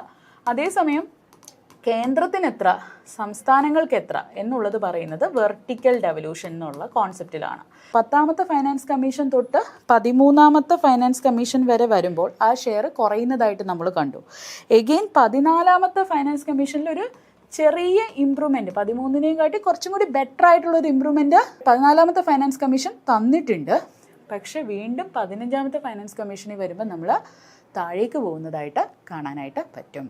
അപ്പോൾ സംസ്ഥാന സർക്കാരിന് കേന്ദ്ര സർക്കാരിൽ നിന്ന് കിട്ടുന്ന ഫൈനാൻസ് കമ്മീഷൻ വഴി കിട്ടുന്ന അലോക്കേഷൻ്റെ അകത്ത് പൊതുവെ ഒരു കുറവ് 14th ഫൈനാൻസ് കമ്മീഷനുമായിട്ട് കമ്പയർ ചെയ്യുമ്പോൾ ഈ 15th ഫൈനാൻസ് കമ്മീഷനിൽ നമുക്ക് കുറവ് വന്നിട്ടുണ്ട്. കാലക്രമേണ പറയുകയാണെങ്കിൽ 10ാമത്തെ ഫൈനാൻസ് കമ്മീഷൻ തൊട്ട് 13ാമത്തെ ഫൈനാൻസ് കമ്മീഷൻ വരെ കുറവായിരുന്നു കണ്ടിന്യൂസ്ലി. പക്ഷേ 14ാമത്തെ ഫൈനാൻസ് കമ്മീഷനിൽ ഒരു ചെറിയ വർധനവുണ്ടായിരുന്നു, അതിനുശേഷം വീണ്ടും കുറഞ്ഞു. ഈ ഒരു ഡേറ്റ പോയിൻ്റ് നിങ്ങൾ ഓർത്തിരുന്നാൽ മതി. അപ്പോൾ ഇത് വളരെ ഇമ്പോർട്ടൻ്റ് ആയിട്ടുള്ളൊരു കാര്യമാണ്. അപ്പം റെസീപ്സിൻ്റെ കാര്യം ഓർമ്മിക്കുമ്പോൾ, സംസ്ഥാന സർക്കാരിൻ്റെ റവന്യൂ റെസീപ്സിൻ്റെ കാര്യം ഓർമ്മിക്കുമ്പോൾ സ്റ്റേറ്റിൻ്റെ ഓൺ ടാക്സ് റവന്യൂ എന്താണ്, നോൺ ടാക്സ് റവന്യൂ എന്താണ്, സെൻറ്ററിൻ്റെ ടാക്സസും ഗ്രാൻസിൽ നിന്നുള്ള ഒരു ഷെയറിൻ്റെ കാര്യങ്ങളും നമ്മൾ ഈ ഒരു ഡേറ്റ പോയിൻറ്റ്സ് ഇമ്പോർട്ടൻ്റ് ആണ്. ഇനി the share of States own non tax revenue is lower than that of tax revenue. ഈ സ്റ്റേറ്റ്മെൻറ്റും ശരിയാണ്. The share of central taxes and grants contributes to the revenue receipts more than that of states on tax revenue. തെറ്റാണ്. കാരണം കൂടുതൽ share States on tax revenue ആണെന്നുള്ളത് നമ്മൾ കണ്ടു കഴിഞ്ഞു. More than 50% of the receipts consist of States on tax revenue. അതും more than 50% ആണ് എന്നുള്ളൊരു കാര്യം നമ്മൾ കണ്ടു. അപ്പോൾ ഇവിടെ ഏതാണ് തെറ്റായിട്ടുള്ള സ്റ്റേറ്റ്മെൻറ്റ്? സി ആണ് നമ്മുടെ തെറ്റായിട്ടുള്ള സ്റ്റേറ്റ്മെൻറ്റ്. നമ്മളിത് മനസ്സിലാക്കേണ്ട ഒരു ഇമ്പോർട്ടൻ്റ് ആയിട്ടുള്ളൊരു കാര്യമാണ്. So C is the incorrect statement. അപ്പോൾ ഇതിൽ നമ്മൾ പരീക്ഷയ്ക്ക് ഫോക്കസ് ചെയ്യേണ്ടത് ഇത്രയും ആസ്പെക്റ്റ്, അതായത് റവന്യൂ റെസിപ്റ്റിൻ്റെ അകത്ത് സംസ്ഥാന സർക്കാരിന് എവിടെ നിന്നൊക്കെ റവന്യൂ കിട്ടുന്നു, ഏതാണ് ഷെയർ വൈസ് നോക്കുമ്പോൾ കൂടുതൽ കേന്ദ്ര സർക്കാരിൽ നിന്ന് നമുക്ക് ഫൈനാൻസ് കമ്മീഷൻ്റെ അകത്ത് കിട്ടുന്ന ഷെയർസ്, അതിൻ്റെ ഒരു പെർസ്പെക്റ്റീവും കൂടി നമ്മൾ ഓർമ്മിക്കണം. പിന്നെ ഒരു കാര്യം കൂടി ഇത് പറയുന്ന കോണ്ടെക്സ്റ്റിൽ പറയുകയാണ്, 15th ഫൈനാൻസ് കമ്മീഷൻ്റെ നമുക്ക് കിട്ടിയിരിക്കുന്ന ഒരു ഷെയർ, ഈ ഡിവിസിബിൾ പൂളിൻ്റെ നമുക്ക് കിട്ടിയിരിക്കുന്ന സജസ്റ്റ് ചെയ്ത് വന്നിരിക്കുന്ന ഷെയർ എന്ന് പറയുന്നത് 1.925% ആണ്. അതേസമയം 14th, അത് 15th ഫൈനാൻസ് കമ്മീഷൻ്റെ ഇത് നിർദ്ദേശപ്രകാരമുള്ള ഷെയറാണ്. 14th ഫൈനാൻസ് കമ്മീഷൻ്റെത് ഓർമ്മിക്കുക 2.5% ആയിരുന്നു നമുക്കുള്ള ഷെയർ എന്ന് പറയുന്നത്. അപ്പോൾ ഈ ഒരു ഷെയറിൻ്റെ സോഴ്സസ് ആണ് നമ്മൾ കണ്ടത്. അപ്പോൾ നിങ്ങൾക്ക് കാണാം കൃത്യമായിട്ട് ഈ ഒരു ഗ്രാഫിൻ്റെ അകത്ത് നമ്മൾ കൊടുത്തിട്ടുണ്ട്. എന്താണ് 2018 തൊട്ടിട്ട് 2024-25 വരെയുള്ള ഒരു കാര്യത്തിൽ മോർ ദാൻ ഒരു 50% ആരാണ്? സ്റ്റേറ്റിൻ്റെ ഓൺ ടാക്സ് റവന്യൂ ആണ്. നോൺ ടാക്സ് റവന്യൂവിനെ കാട്ടി കൂടുതൽ ഒരു കമ്പോണൻ്റ് ആര് തരുന്നുണ്ട്? സെൻട്രൽ ടാക്സസ് ആൻഡ് ഗ്രാൻഡ്സ് തരുന്നുണ്ട് എന്നുള്ളൊരു കാര്യവും നമുക്ക് ഈ ഗ്രാഫിൽ നിന്ന് കൃത്യമായിട്ട് മനസ്സിലാക്കാനായിട്ട് കഴിയും. ഇത് റവന്യൂ റെസീപ്റ്റ്സിലുള്ള state own tax revenue, non tax revenue, share of central and grants, പിന്നെ ടോട്ടൽ റവന്യൂ റെസീപ്റ്റ്. ഇതിൻ്റെ ഗ്രോത്ത് റേറ്റ് നമ്മൾ 2017 തൊട്ട് 2024 വരെയുള്ള ഗ്രോത്ത് റേറ്റ് നമുക്കൊന്ന് ഈ ഒരു ഗ്രാഫും വളരെ ഇമ്പോർട്ടൻ്റ് ആണ്. ഈ ഗ്രാഫിൽ നിങ്ങൾ ശ്രദ്ധിക്കേണ്ടത് എന്താണെന്ന് വെച്ചാൽ ഓൺ ടാക്സ് റവന്യൂവിൻ്റെ കോണ്ടസ്റ്റ് എടുക്കുകയാണെങ്കിൽ 2017 തൊട്ട് 2024 വരെ എടുക്കുമ്പോൾ നമുക്ക് എന്ത് കാണാനായിട്ട് പറ്റുന്നുണ്ട്? ഒരു എന്താ പറയുക, 2020 ആ ഒരു സമയത്ത് കോവിഡ് വരുന്നൊരു സമയത്ത് എല്ലാ സെക്ടേഴ്സും അഫക്റ്റഡ് ആയി എന്നുള്ളൊരു കാര്യം നമുക്കറിയാം. പക്ഷെ പൊതുവേ ഈ ഗ്രോത്ത് റേറ്റ് എന്ന് പറയുന്നത് ചില സമയങ്ങളിൽ വളരെ അധികം growth rate on tax revenue record ചെയ്തിട്ടുണ്ട്. എസ്പെഷ്യലി നമ്മുടെ ഒരു കോവിഡ് വന്നതിന് ശേഷമുള്ള ഒരു ടൈം പീരീഡ് എടുക്കുകയാണെങ്കിൽ നമുക്ക് കാണാനായിട്ട് പറ്റുന്നുണ്ട് നല്ലൊരു മികച്ചൊരു തിരിച്ചുവരവ് നടത്തിയിട്ടുണ്ടായിരുന്നു ഓൺ ടാക്സ് റവന്യൂ സോഴ്സസ്. അതേപോലെ സ്റ്റേറ്റിൻ്റെ നോൺ ടാക്സ് റവന്യൂ നോക്കുമ്പോൾ നമ്മൾ കാണുന്നത് എന്താണെന്ന് വെച്ച് കഴിഞ്ഞാൽ സ്റ്റേറ്റിൻ്റെ ഓൺ ടാക്സ് റവന്യൂ ഗ്രോ ചെയ്യുന്നതിനേയും കാട്ടി കുറച്ചും കൂടി ബെറ്ററായിട്ട് ഇത് ഗ്രോ ചെയ്യുന്നുണ്ട്. ഈ അടുത്ത കാലത്തായിട്ട് state's own non tax revenue എന്ന് പറയുന്നതിൻ്റെ ഗ്രോത്ത് റേറ്റ് എന്ന് പറയുന്നത് സ്റ്റേറ്റ്സ് ഓൺ ടാക്സ് റവന്യൂവിനെയും കാട്ടി കുറച്ചും കൂടി ബെറ്ററാണ് എന്നുള്ളൊരു കാര്യം നമുക്ക് പറയാനായിട്ട് പറ്റുന്നുണ്ട്. അതുപോലെ ഈ ഒരു പടത്തിൽ നിന്ന് നമുക്കിപ്പോൾ റവന്യൂ റെസീപ്റ്റ്സ് എടുക്കുന്ന ഒരു സമയത്ത് നമുക്ക് മനസ്സിലാക്കുന്ന എന്താണെന്ന് വെച്ച് കഴിഞ്ഞാൽ ഇതിൻ്റെ അകത്ത് നമുക്ക് കൃത്യമായിട്ടൊരു ട്രെൻഡില്ല. അതായത് കണ്ടിന്യൂസ്ലി ഇൻക്രീസിംഗ് എന്നോ കണ്ടിന്യൂസ്ലി ഡിക്ലൈനിങ് എന്നോ ഒരു സ്റ്റേറ്റ്മെൻറ്റ് വന്നു കഴിഞ്ഞാൽ അപ്പോൾ തന്നെ, അതായത് ഇപ്പോൾ States on tax revenue is continuously growth rate is continuously increasing, അല്ലെങ്കിൽ ഇറ്റ് ഈസ് കണ്ടിന്യൂസ്ലി ഗ്രോയിങ്, അല്ലെങ്കിൽ ഇറ്റ് ഈസ് കണ്ടിന്യൂസ്ലി ഡിക്ലൈനിങ് എന്ന് നമുക്കൊരിക്കലും ഈ ഒരു ഗ്രാഫ് ഉള്ളത് കൊണ്ട് തന്നെ അത്തരം സ്റ്റേറ്റ്മെൻറ്റ്സ് നമുക്കൊരിക്കലും പറയാൻ പറ്റില്ല കറക്റ്റ് ആണെന്നുള്ളത്. അപ്പോൾ ഈ ഒരു ഗ്രാഫും വളരെയധികം ഇമ്പോർട്ടൻ്റ് ആണ്. എക്കണോമിക് റിവ്യൂവിൽ ഈ ഗ്രാഫ് ഉണ്ട്. അപ്പോൾ ഇനി അടുത്തൊരു ക്വസ്റ്റ്യൻ എന്ന് പറയുന്നത് MSME-യുമായിട്ട് ബന്ധപ്പെട്ട ഒരു ക്വസ്റ്റ്യൻ ആണ്. Consider the following statements about the MSME industrial policies in Kerala. The government of Kerala had started the year of entrepreneurship in 2022-23 to start 1 lakh MSME in the state within the year. The project achieved its target within 245 days. അതായത് ഒരു വർഷത്തിനുള്ളിൽ government ഈ 2022-23 year of ഓൺടർപ്രീനർഷിപ്പ് തുടങ്ങി ഒരു സ്റ്റേറ്റിൻ്റെ അകത്ത് 1 ലക്ഷം MSME units തുടങ്ങുക എന്നുള്ള ലക്ഷ്യത്തോടു കൂടി തുടങ്ങി. അത് ആ ഒരു പ്രോജക്റ്റ് അതിൻ്റെ ടാർഗറ്റ് കേവലം ഒരു വർഷത്തിനുള്ളിൽ അച്ചീവ് ചെയ്തു എന്നാണ് പറയുന്നത്. അപ്പോൾ ഇത് 2 സ്റ്റേറ്റ്മെൻറ്റ്സും കറക്റ്റാണ്. ബോത്ത് സ്റ്റേറ്റ്മെൻറ്റ്സ് ആർ കറക്റ്റ് എന്നുള്ളത് നമ്മളിവിടെ ഓർമ്മിക്കണം. അപ്പോൾ ആ ഒരു കോണ്ടസ്റ്റിൽ ഇപ്പോൾ MSME സെക്ടറുമായിട്ട് ബന്ധപ്പെട്ട് കുറച്ച് വാല്യൂ അഡീഷൻ പോയിൻറ്റ്സും കൂടി നമ്മളിവിടെ പറയുകയാണ്. ഒന്ന്, ഇപ്പം ഈ ഒരു പെർട്ടിക്കുലർ ആയിട്ടുള്ളൊരു ആസ്പെക്റ്റ് നോക്കുമ്പോൾ മനസ്സിലാവേണ്ട കാര്യം എന്ന് വെച്ചാൽ government of Kerala year of entrepreneurship 2022-23 തുടങ്ങി. മാത്രമല്ല ഈ ഒരു ഇയർ ഓഫ് എൻ്റർപ്രൈസസ് 1.0 എന്നാണ് ഇതിനെ പറയുന്നത്. അത് കഴിഞ്ഞ് ഇത് സക്സസ് ആയി. 245 ദിവസത്തിനുള്ളിൽ ഇവർ ഉദ്ദേശിച്ചതുപോലെ ഇവർക്ക് ഈ 1 ലക്ഷം MSME യൂണിറ്റ്സ് കേരളത്തിൻ്റെ അകത്ത് തുടങ്ങാനായിട്ട് പറ്റി. അപ്പോൾ എന്ത് പറ്റി? വീണ്ടും നമ്മൾ 2023-24 the year of enterprises 2.0 start ചെയ്തു. 2024-25 ഇയർ ഓഫ് എൻ്റർപ്രൈസസ് 3.0 നമ്മൾ സ്റ്റാർട്ട് ചെയ്തു. അപ്പോൾ ഈ ഒരു പെർട്ടിക്കുലർ ആയിട്ടുള്ള സക്സസ് ഇയർ ഓഫ് എൻ്റർപ്രൈസസ് 1.0ൻ്റെ സക്സസ്സിന് പുറമെ കണ്ടിന്യൂസ് ആയിട്ട് നമ്മുടെ ഗവൺമെൻറ് എന്തിനു വേണ്ടി ശ്രമിക്കുന്നുണ്ട്? കേരള സർക്കാർ MSME യൂണിറ്റ്സിനെ പ്രൊമോട്ട് ചെയ്യാനായിട്ടുള്ള കുറച്ച് കാര്യങ്ങൾ ചെയ്യുന്നുണ്ട് എന്നുള്ളത് ഓർമ്മിക്കുക. അപ്പോൾ അതുമായിട്ട് ബന്ധപ്പെട്ടിട്ട് മറ്റൊരു question, which programme is aimed at scaling up 1000 MSME in the state into businesses with an average annual turnover of ₹100 crore within 4 years. 4 വർഷം കൊണ്ട് 100 കോടിയോളം ആവറേജ് ആനുവൽ ടേൺ ഓവർ ഉള്ള 1000 MSME യൂണിറ്റ്സ് ഉണ്ടാക്കാൻ എയിം ചെയ്യുന്ന പ്രോഡക്റ്റിൻ്റെ പേരെന്താ? അപ്പോൾ ഇതിൽ കണക്റ്റ് ഉണ്ട് അല്ലേ? 1000 മിഷൻ 1000 ഇനിഷ്യേറ്റീവ് ആണ് ആ മിഷൻ എന്ന് പറയുന്നത്. പക്ഷേ ഇവിടെ നിങ്ങൾ ശ്രദ്ധിക്കുക, ഇവിടെ നമ്മൾ കൊടുത്തിരിക്കുന്ന മറ്റ് ഓപ്ഷൻസും വളരെ ഇമ്പോർട്ടൻ്റ് ആയിട്ടുള്ള മെയിൻസിൻ്റെ ഒരു പെർസ്പെക്റ്റീവിൽ വരുന്ന കാര്യങ്ങളാണ്. എന്താണ് ഇതിൻ്റെ ആൻസർ? എ ആണ്, the mission 1000 initiative. Let's see what are the other B, C and D ഓപ്ഷനെ പറ്റിയിട്ട് ഒന്ന് നമുക്ക് മനസ്സിലാക്കാം. ആദ്യം ഈ MSME നമ്മുടെ മിഷൻ 1000 ഇനിഷ്യേറ്റീവ് എന്ന് പറയുന്നത് ഈ ഒരു പെർട്ടിക്കുലർ ആസ്പെക്റ്റ് 4 വർഷത്തിനുള്ളിൽ ആവറേജ് ആനുവൽ ടേൺ ഓവർ 100 കോടിയിലധികം ചെയ്യാനായിട്ട് വന്നിരിക്കുന്ന ഒരു മിഷനാണ്. അപ്പം ഇതിൽ ഏതൊക്കെ MSMEസിനെയാണ് സെലക്ട് ചെയ്യുന്നത് എന്നുള്ളത് നമ്മൾ മനസ്സിലാക്കണം. ഇതൊരു വളരെ ഒബ്ജക്റ്റീവും ട്രാൻസ്പെറൻറ്റും ആയിട്ടുള്ളൊരു പ്രോസസ്സാണ്. അപ്പോൾ ഇതിന് കുറച്ച് പാരാമീറ്റേഴ്സ് അവർ സെറ്റ് ചെയ്തിട്ടുണ്ട്. ആ പാരാമീറ്റേഴ്സ് സാറ്റിസ്ഫൈ ചെയ്യുന്ന ആൾക്കാർക്ക് മാത്രമേ ഇത് ചെയ്യാനായിട്ട് പറ്റൂ. ഒന്നാമത്തെ കാര്യം എന്ന് വെച്ചാൽ MSME should be registered in the Kerala with a valid Udyam registration. അപ്പോൾ MSMEക്ക് ഒരു വാലിഡ് ആയിട്ടുള്ള എന്തുണ്ടായിരിക്കണം? ഉദ്യം രജിസ്ട്രേഷൻ ഉണ്ടായിരിക്കണം.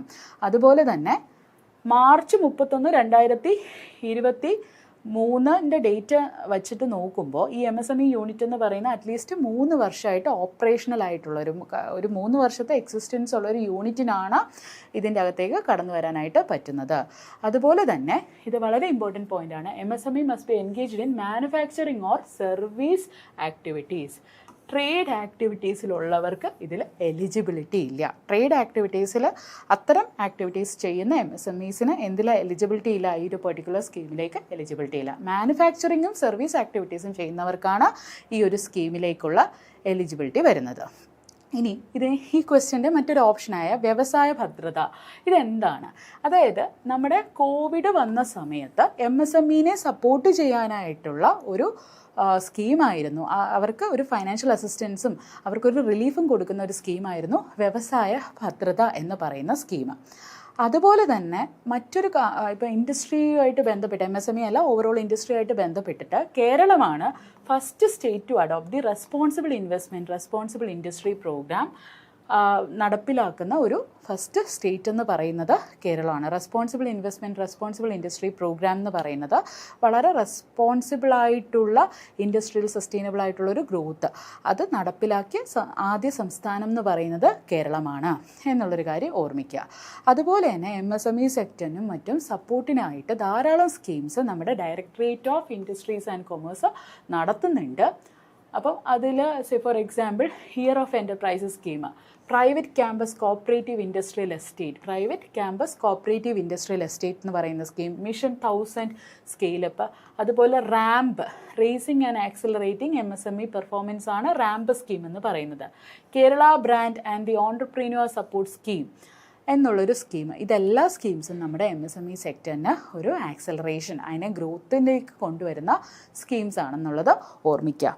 അപ്പം അതിൻ്റെ കൂട്ടത്തിൽ നമ്മൾ ഓർമ്മിക്കേണ്ട ഒരു കുറച്ച് കോൺസെപ്റ്റുകളും കൂടിയുണ്ട്. ഒന്നെന്ന് പറയുന്നത് നമ്മുടെ സ്ത്രീകൾക്കുള്ളിൽ അവരും വളരെ മികച്ച ഓൺടർപ്രീനേഴ്സ് ആണെന്ന് സംസ്ഥാന സർക്കാർ മനസ്സിലാക്കുകയും അവർക്ക് വേണ്ടിയിട്ട് കുറച്ച് സ്കീംസ്, എസ്പെഷ്യലി വിമൺ എംപവർമെൻ്റ് എന്ന് പറയുന്നത് നമ്മുടെ കേരള എക്കണോമിയുടെ മെയിൻസിൻ്റെ സ്പെഷ്യൽ ടോപ്പിക്സിൽ വരുന്ന ഒരു കോൺസെപ്റ്റാണ്. അപ്പം ഈ ഒരു സ്കീംസും കൂടി നിങ്ങളൊന്ന് ഓർമ്മിച്ചേക്കുക. ഷീ സ്റ്റാർട്ട്സ് എന്ന് പറയുന്ന സ്കീം, അതുപോലെ തന്നെ നമ്മുടെ കുടുംബശ്രീയാണ് ഇത്തരം കുറേ സ്കീംസ് MSME അല്ലാതെയുള്ള ഒരു ഇൻഡസ്ട്രിയൽ ഗ്രോത്തിന് കുടുംബശ്രീ ഒരു ഇംപ്ലിമെൻറ്റിങ് ഇതായിട്ട് വരുന്ന, അല്ലെങ്കിൽ കുടുംബശ്രീ ഇത്തരം സ്കീമുകൾ നടപ്പിലാക്കുന്നതിൽ ധാരാളം സഹായം ചെയ്യുന്നുണ്ട്. ഷീ സ്റ്റാർട്ട്സ് എന്ന് പറയുന്ന ഒരു സ്കീം വളരെ ഇമ്പോർട്ടൻ്റ് ആയിട്ടുള്ളൊരു കാര്യമാണ്. അതുപോലെ തന്നെ കെ ലിഫ്റ്റ് എന്ന് പറയുന്ന ഒരു സ്കീം വളരെ ഇമ്പോർട്ടൻ്റ് ആണ്. കെ ലിഫ്റ്റ് എന്ന് പറയുന്നത് Kudumbashree livelihood initiative four transformation ആണ് കെ ലിഫ്റ്റ് എന്ന് പറയുന്ന ക്യാമ്പയിൻ. അതുപോലെ തന്നെ ഇതെല്ലാം കുടുംബശ്രീയുടെ പശ്ചാത്തലത്തിൽ വരുന്ന ഓവറോൾ ആയിട്ടുള്ള നമ്മുടെ ഇൻഡസ്ട്രിയൽ ഗ്രോത്തിനെ MSME സെക്ടറിനെ എല്ലാം സപ്പോർട്ട് ചെയ്യുന്ന ഒരു കാര്യമാണ്. ഉണർവെന്ന് പറയുന്ന ക്യാമ്പയിൻ ഇത്തരത്തിലുള്ളതാണ്. അതുപോലെ തന്നെ പ്രവാസി ഭദ്രത പേൾ എന്ന് പറയുന്ന ക്യാമ്പയിൻ. ഇതെല്ലാം നമ്മുടെ ഇൻഡസ്ട്രിയൽ ഗ്രോത്തിൽ കുടുംബശ്രീയുടെയും കൂടി സഹായത്തോടു കൂടി നടക്കുന്ന കാര്യങ്ങളാണ് എന്നുള്ളത്, സ്കീംസാണ് എന്നുള്ളത് ഓർമ്മിക്കുക. പിന്നെ ഇപ്പോൾ ഇൻഡസ്ട്രിയുടെ കാര്യം പറയുമ്പോൾ ഏകദേശം ഒരു 30 റിഫോം ഏരിയാസിൻ്റെ അകത്ത് നമ്മുടെ കേരളം എന്ന് പറയുന്നത് മികച്ച പ്രകടനം കാഴ്ചവെച്ചു എന്നാണ് ഈ ഡേറ്റ പറയുന്നത്. ഈ 2022 ഈ ഒരു ഡേറ്റ സോഴ്സ് പറയുന്നത് എന്താണെന്ന് വെച്ച് കഴിഞ്ഞാൽ നല്ല രീതിയിൽ കേരളം ഒരു ഈസ് ഓഫ് ഡൂയിങ് ബിസിനസ്സിൻ്റെ കോണ്ടസ്റ്റിലാണെങ്കിലും മാറ്റങ്ങൾ കേരളത്തിൽ ഉണ്ട് എന്നുള്ളൊരു കാര്യം പറയുന്നുണ്ട്. അതുപോലെ തന്നെ നിങ്ങൾ ഓർമ്മിക്കേണ്ട കാര്യം ഏകദേശം 9 ക്രൈറ്റീരിയാസിൽ ടോപ്പ് അച്ചീവർ കാറ്റഗറി കേരളത്തിന് കിട്ടി. അപ്പോൾ ടോപ്പ് അച്ചീവർ കാറ്റഗറി കിട്ടണം എന്നുണ്ടെങ്കിൽ നമ്മളൊരു 95% നമ്മൾ എന്ത് ചെയ്യണമായിരിക്കണം? പോസിറ്റീവ് ഫീഡ്ബാക്ക് ഉള്ള ഒരു സംസ്ഥാനത്തിനെ ആ ഒരു പെർട്ടിക്കുലർ ഡയമെൻഷനിൽ ടോപ്പ് അച്ചീവർ കിട്ടത്തുള്ളൂ. അപ്പോൾ 9 കാറ്റഗറീസിലോളം കേരളത്തിന് ടോപ്പ് അച്ചീവർ കിട്ടിയെന്ന് പറഞ്ഞു കഴിഞ്ഞാൽ മോർ ദാൻ 95% പോസിറ്റീവ് ഫീഡ്ബാക്ക് കേരളത്തിനെ പറ്റിയിട്ട് ആ ഒരു 9 ഡയമെൻഷൻസിലുണ്ട് എന്നുള്ളത് നമ്മൾ മനസ്സിലാക്കണം. അതുപോലെ തന്നെ കേരളത്തിൻ്റെ അകത്ത് പൊതുവേ എന്താ പറയുക, നമ്മുടെ പല രീതിയിലുള്ള ഇൻഡസ്ട്രിയൽ ഗ്രോത്തിന് വേണ്ടിയിട്ടുള്ള ധാരാളം സ്കീംസും മറ്റും സംസ്ഥാന സർക്കാർ നടപ്പിലാക്കാനായിട്ട് അവർ കുറേ കാര്യങ്ങൾ ചെയ്യുന്നുണ്ട്. അപ്പോൾ ആ ഒരു കോണ്ടക്സ്റ്റിലുള്ള അടുത്തൊരു ക്വസ്റ്റ്യൻ നമുക്ക് കാണാം. Consider the following statement regarding the industrial growth with reference to the year of growth campaign. Year of growth ക്യാമ്പയിനുമായിട്ട് ബന്ധപ്പെട്ടിട്ടുള്ള 4 സ്റ്റേറ്റ്മെൻറ്റ്സ് ആണ്. Ernakulam, Tirunelveli and Malappuram are the top 3 districts in terms of the number of units started and employment generated. Ernakulam, Kozhikode and Malappuram are the top 3 districts in terms of investment made. The highest investment ratio is in Pathanamthitta. അതായത് employment ജനറേറ്റഡും ഇൻവെസ്റ്റ്മെൻറ്റും തമ്മിലുള്ള ഒരു ratio, ആ highest employment investment ratio highest പത്തനംതിട്ടയിലും എറണാകുളത്താണ് lowest employment investment ratio എന്നാണ് ഇവിടെ പറഞ്ഞിരിക്കുന്നത്. അപ്പോൾ ഇതിൻ്റെ അകത്തുള്ള ചോദ്യം എന്ന് പറയുന്നത് ഈ മേൽ പറഞ്ഞതിൽ ഏതൊക്കെ സ്റ്റേറ്റ്മെൻറ്റ്സ് ആണ് ശരി എന്നുള്ളതാണ് നമ്മുടെ ചോദ്യം. അപ്പം ഇതിൽ ഓർമ്മിക്കേണ്ട ഒരു ഇമ്പോർട്ടൻ്റ് ആയിട്ടുള്ളൊരു ആസ്പെക്റ്റ് എന്ന് പറയുന്നത് ഈ പറഞ്ഞ എല്ലാ സ്റ്റേറ്റ്മെൻറ്റ്സും ശരി തന്നെയാണ്. All the statements are correct. അപ്പോൾ ഇത് ഒരു വളരെ പെർട്ടിക്കുലർ ആയിട്ടുള്ളൊരു ഫാക്ച്വൽ കണ്ടൻ്റാണ് നിങ്ങൾ ഓർമ്മിക്കേണ്ടത്. നമ്മുടെ പുതുതായിട്ട് ഇൻഡസ്ട്രിയൽ യൂണിറ്റ്സ് തുടങ്ങുകയും അതുപോലെ എംപ്ലോയ്മെൻറ്റ് ജനറേറ്റ് ചെയ്ത ഡിസ്ട്രിക്ട്സിൻ്റെ കാര്യം എടുക്കുമ്പോൾ ഉറപ്പായിട്ട് എറണാകുളവും തിരുവനന്തപുരവും മലപ്പുറവുമാണ് ഏറ്റവും മികച്ച പെർഫോമൻസ് കാഴ്ചവെച്ചിരിക്കുന്നത്. എറണാകുളവും കോഴിക്കോടും മലപ്പുറവുമാണ് ഇതിന് വേണ്ടിയിട്ടുള്ള ഇൻവെസ്റ്റ്മെൻറ്റ്സ് നടത്തിയ ഏറ്റവും മികച്ച ഡിസ്ട്രിക്ട്സ് ആയിട്ട് എറണാകുളവും കോഴിക്കോടും മലപ്പുറവും തന്നെയാണ് വന്നിരിക്കുന്നത്. ഇനി എംപ്ലോയ്മെൻറ്റ് ഇൻവെസ്റ്റ്മെൻറ്റ് റേഷ്യോ, അതായത് ഇൻവെസ്റ്റ്മെൻറ്റ് ചെയ്തു എത്ര ശതമാനം അത് എംപ്ലോയ്മെൻറ്റ് ജനറേഷനിലേക്ക് എത്തിച്ചു എന്നുള്ളൊരു കാര്യം നോക്കുകയാണെങ്കിൽ അത് ഏറ്റവും മികച്ച രീതിയിൽ നടന്നിരിക്കുന്നത് പത്തനംതിട്ടയിലാണ്. അത് ഏറ്റവും ലോവസ്റ്റ് ആയിട്ട് നമ്മൾ കാണുന്നത് എറണാകുളത്താണ്. സോ ഈ 4 സ്റ്റേറ്റ്മെൻറ്റ്സും ശരിയാണ്. അപ്പോൾ ഇതും നമ്മൾ വളരെ ഡയറക്റ്റായിട്ട് ഈ ഒരു നമ്മുടെ എക്കണോമിക് റിവ്യൂന്ന് എടുത്തിട്ടുള്ളൊരു കാര്യമാണ്. അപ്പോൾ ഓർമ്മിക്കുക, എംപ്ലോയ്മെൻറ്റ് ജനറേഷൻ എന്ന് പറയുന്നത് പലപ്പോഴും ഇൻവെസ്റ്റ്മെൻറ്റുമായിട്ട് കമ്പയർ ചെയ്യുമ്പോൾ എല്ലാ ഡിസ്ട്രിക്റ്റിലും നമ്മൾ ധാരാളം ഇൻവെസ്റ്റ് ചെയ്തു എന്ന് വെച്ചാൽ അവിടെ എല്ലാ എംപ്ലോയ്മെൻറ്റ് ജനറേഷൻ ഉണ്ടാവണമെന്നില്ല എന്നുള്ളതിൻ്റെ ക്ലാസിക് എക്സാമ്പിളാണ് ഈ ഒരു പെർട്ടിക്കുലർ കാര്യം. എന്ന് പറഞ്ഞു കഴിഞ്ഞാൽ ഇപ്പം ഞാൻ പറയട്ടെ, പത്തനംതിട്ടയാണ് ഹയസ്റ്റ് എംപ്ലോയ്മെൻറ്റ് ഇൻവെസ്റ്റ്മെൻറ്റ് റേഷ്യോ എന്നുള്ളത് നമ്മൾ പറഞ്ഞു. അതായത് ഇപ്പം പത്തനംതിട്ടയുടെ എംപ്ലോയ്മെൻറ്റ് ഇൻവെസ്റ്റ്മെൻറ്റ് റേഷ്യോ എന്ന് പറയുന്നത് 42.32 ആണ്. അതായത് 1 കോടി രൂപ നിങ്ങൾ ഇൻവെസ്റ്റ് ചെയ്യുമ്പോൾ അതിൽ ഒരു 42ഓളം എംപ്ലോയ്മെൻറ്റ് അവിടെ ഉണ്ടാവുന്നു എന്നുള്ളൊരു കാര്യമാണ്. പക്ഷേ അതേസമയം എറണാകുളത്തിന് അത് ആ കൂടി എത്രയേ ഉള്ളൂ, 26.99 ഉള്ളൂ. അപ്പോൾ ആ ഒരു കോണ്ടസ്റ്റിൽ നോക്കുകയാണെങ്കിൽ ഏറ്റവും മികച്ച രീതിയിലുള്ള പ്രകടനം കാഴ്ചവെച്ചിരിക്കുന്നത് ആരാണ്? പത്തനംതിട്ടയാണ് എന്നുള്ളൊരു കാര്യം ഓർമ്മിക്കുക. അപ്പോൾ ഈ ഒരു എക്സാമിൻ്റെ ജേണിയെ പറ്റി പറയുകയാണെങ്കിൽ നമ്മൾ ഓർമ്മിക്കേണ്ട ഒരു ഇമ്പോർട്ടൻ്റ് ആയിട്ടുള്ളൊരു കാര്യം എന്ന് പറഞ്ഞു കഴിഞ്ഞാൽ, നമ്മൾ ഇന്ന് വളരെ ഒരു കുഞ്ഞു സെഷനായിരുന്നു. ആ കുഞ്ഞു സെഷനിൽ നമ്മൾ കുറേ കാര്യങ്ങൾ ഡിസ്കസ് ചെയ്തിട്ടുണ്ട്. അപ്പോൾ അതിൽ ഇപ്പോൾ നിങ്ങൾ പബ്ലിക് ഫൈനാൻസ് എന്നുള്ളൊരു ഡൊമൈൻ ഇപ്പോൾ വളരെ അടുത്ത് കഴിഞ്ഞിരിക്കുന്നു പരീക്ഷ. അപ്പോൾ അധികം സമയമില്ല എന്നുള്ളത് അറിയാം. പറ്റുമെങ്കിൽ എല്ലാവരും ചെയ്യേണ്ട ഒരു കാര്യം, നമ്മുടെ എക്കണോമിക് റിവ്യൂവിൻ്റെ അകത്ത് ചാപ്റ്റേഴ്സ് ഉണ്ട്. ആ ചാപ്റ്റേഴ്സിൻ്റെ അകത്ത് മുഴുവനും വായിക്കണമെന്നില്ല. പക്ഷേ ആ ടേബിളിൽ നിന്ന് തന്നെ നമുക്ക് പലപ്പോഴും വളരെ ഇമ്പോർട്ടൻ്റ് ആയിട്ടുള്ള ഫാക്ച്വൽ കണ്ടൻറ്റ് കിട്ടും. അതൊന്ന് എഫക്റ്റീവ്ലി യൂസ് ചെയ്യാനായിട്ട് എല്ലാവരും ശ്രദ്ധിക്കുക. അതുപോലെ ക്യാമ്പയിൻസിനെ പറ്റിയിട്ടും മറ്റും നമുക്ക് നല്ല രീതിയിൽ, ഇപ്പോൾ സേ ഫോർ എക്സാമ്പിൾ ഈ സർവീസ് എന്നുള്ളൊരു ഇത് നോക്കുമ്പോൾ ധാരാളം ക്വസ്റ്റ്യൻസ് വരാൻ ചാൻസ് ഉള്ള കുറച്ച് ഡൊമൈൻസ് ഉണ്ട്. അപ്പോൾ ആ ഡൊമൈൻസിനെ പറ്റിയിട്ടും കൂടി ഒന്ന് ജസ്റ്റ് ഞാൻ മെൻഷൻ ചെയ്തു പോവുകയാണ്. അപ്പോൾ അതിൽ ഒരു ഡൊമൈൻ എന്ന് പറയുന്നത്, ഇപ്പം നമുക്കറിയാം നമ്മുടെ സംസ്ഥാനത്തിൻ്റെ അകത്ത് ധാരാളം റിസർച്ച് ചെയ്യുന്ന ഇൻസ്റ്റിറ്റ്യൂഷൻസ് ഉണ്ട്. അതുപോലെ IT സെക്ടറുമായിട്ട് ബന്ധപ്പെട്ട കുറച്ച് ഇൻസ്റ്റിറ്റ്യൂഷൻസ് ഉണ്ട്. അപ്പോൾ അത്തരം ഇൻസ്റ്റിറ്റ്യൂഷൻസ് നമുക്ക് വളരെ ഇമ്പോർട്ടൻ്റ് ആണ്. സേ ഫോർ എക്സാമ്പിൾ നമ്മുടെ കേരള ഫോറസ്റ്റ് റിസർച്ച് ഇൻസ്റ്റിറ്റ്യൂട്ട് അവർ ഈ അടുത്ത കാലത്ത് കുറച്ച് അച്ചീവ്മെൻറ്റ്സ് നേടിയിട്ടുണ്ട്. അപ്പോൾ ആ അച്ചീവ്മെൻറ്റ്സ് നമുക്ക് ഇമ്പോർട്ടൻ്റ് ആണ്. ഒന്ന്, അവരൊരു DNA barcoding centre for timber forensics start ചെയ്തിട്ടുണ്ട്. അപ്പം DNA ബാർകോഡിംഗ് സെൻറ്റർ. അപ്പോൾ ഇങ്ങനെയുള്ള ക്വസ്റ്റ്യൻ വരുമ്പോൾ DNA barcoding centre for timber എന്ന് വരുമ്പോൾ നമുക്കൊരു ഡൗട്ട് വരാൻ ചാൻസ് ഉണ്ട്. കാരണം കേരള ഫോറസ്റ്റ് റിസർച്ച് ഇൻസ്റ്റിറ്റ്യൂട്ട് ഉണ്ട്, ഒപ്പം ഇവർ ഇതിൻ്റെ അകത്ത് ഓപ്ഷനായിട്ട് നമുക്ക് Jawaharlal Nehru tropical botanic garden and research institute തന്നാൽ അതിനോടൊപ്പം തന്നെ Malabar botanical garden and institute four plant sciences എന്നുള്ളൊരു ഓപ്ഷനും കൂടി വന്നാൽ ചിലപ്പോൾ ചിലർക്ക് ഒരു കൺഫ്യൂഷൻ വരാനായിട്ട് ചാൻസ് ഉണ്ട്. അപ്പോൾ കേരള ഫോറസ്റ്റ് റിസർച്ച് ഇൻസ്റ്റിറ്റ്യൂട്ടാണ് DNA ബാർ കോഡിങ് ആ ഒരു ടിമ്പർ ഫോറൻസിക്സിന് വേണ്ടിയിട്ട് സ്റ്റാർട്ട് ചെയ്തു. അതുപോലെ തന്നെ ഇവർ ബയോഡിഗ്രേഡബിൾ ആയിട്ടുള്ള പ്ലാന്റേഴ്സ് നമ്മുടെ മെഡിസിനൽ പ്ലാന്റ്സിന് വേണ്ടിയിട്ടും മറ്റും ചെയ്തിട്ടുണ്ട്. അങ്ങനെ കുറേ കാര്യങ്ങൾ ഇവർ ചെയ്തു. ഏറ്റവും ഇമ്പോർട്ടൻ്റ് എന്ന് പറയുന്നത് നമ്മൾ പൊതുവേ എപ്പോഴും ഡിസ്കസ് ചെയ്യുന്ന ഗ്ലോബൽ മാൻഗ്രോവ് അലയൻസ് എന്ന് പറയുന്ന അലയൻസിൽ ഇവർ മെമ്പർഷിപ്പ് എടുത്തിട്ടുണ്ട്. ഗ്ലോബൽ മാൻഗ്രോവ് അലയൻസിൽ ഇവർ ജോയിൻ ചെയ്തിട്ടുണ്ട്. കേരള ഫോറസ്റ്റ് റിസർച്ച് ഇൻസ്റ്റിറ്റ്യൂട്ട്സിൻ്റെ അച്ചീവ്മെൻറ്റ്സ് ആണ്. അതുപോലെ തന്നെ മറ്റൊരു ഇമ്പോർട്ടൻറ്റ് കാര്യം എന്ന് പറയുന്നത് നമ്മുടെ Jawaharlal Nehru tropical botanic garden and research ഇൻസ്റ്റിറ്റ്യൂട്ടിൻ്റെ കാര്യം നോക്കുകയാണെങ്കിൽ അവരൊരു ബാംബു മ്യൂസിയവും അതുപോലെ ബാംബു ആയിട്ട് ബന്ധപ്പെട്ടിട്ടുള്ള കുറച്ച് പ്രോഗ്രാംസ് അവർ ചെയ്യുന്നുണ്ട് എന്നുള്ളത് നിങ്ങൾ ഓർമ്മിക്കുക. അതുപോലെ ഇപ്പം Malabar botanical garden and institute of plant sciences എടുക്കുന്ന സമയത്ത് നമുക്ക് കാണാനായിട്ട് പറ്റും ഇവർ ബേസിക്കലി ചെയ്യുന്ന എന്താണെന്ന് വെച്ചാൽ മലബാർ റീജിയനിലുള്ള അക്വാട്ടിക് അതുപോലെ തന്നെ ലോവർ പ്ലാന്റ് ഗ്രൂപ്പ്സുമായിട്ട് ബന്ധപ്പെട്ട കാര്യങ്ങളാണ് ഇവർ ചെയ്യുന്നത്. അപ്പോൾ ആ ഒരു കാര്യം കൂടി ഓർമ്മിക്കുക. പിന്നെ നമ്മുടെ സംസ്ഥാനത്തിന് വേണ്ടിയിട്ടൊരു ആനുവൽ ക്ലൈമറ്റ് സ്റ്റേറ്റ്മെൻറ്റ് ഫോർ